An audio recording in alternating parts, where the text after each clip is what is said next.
Alors c'est une question qu'on me pose régulièrement. Oui, j'ai arrêté la mise en place du plan de développement de compétences. Alors c'est pas vraiment l'arrêt du plan de développement de compétences, hein. Je pense qu'il faut, c'est la mise en place du mode push-pull.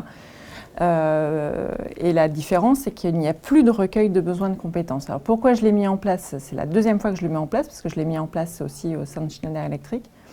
Mais je l'ai mise en place au sein d'ISS parce que le constat était finalement le même, c'est-à-dire quand on fait un recueil de besoins de compétences, 50% de ce recueil est obsolète au bout de 3-4 mois, c'est-à-dire au moment où on doit mettre en place le plan de développement de compétences.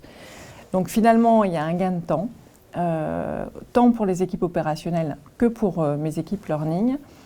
Et voilà, et donc c'est la raison pour laquelle je l'ai mise en place, avec en proposition aux équipes de direction un test qui était de faire pendant 1 an l'expérience de ce push-pull et de voir au bout d'1 an s'il y avait besoin de remettre en place un recueil des besoins de compétences.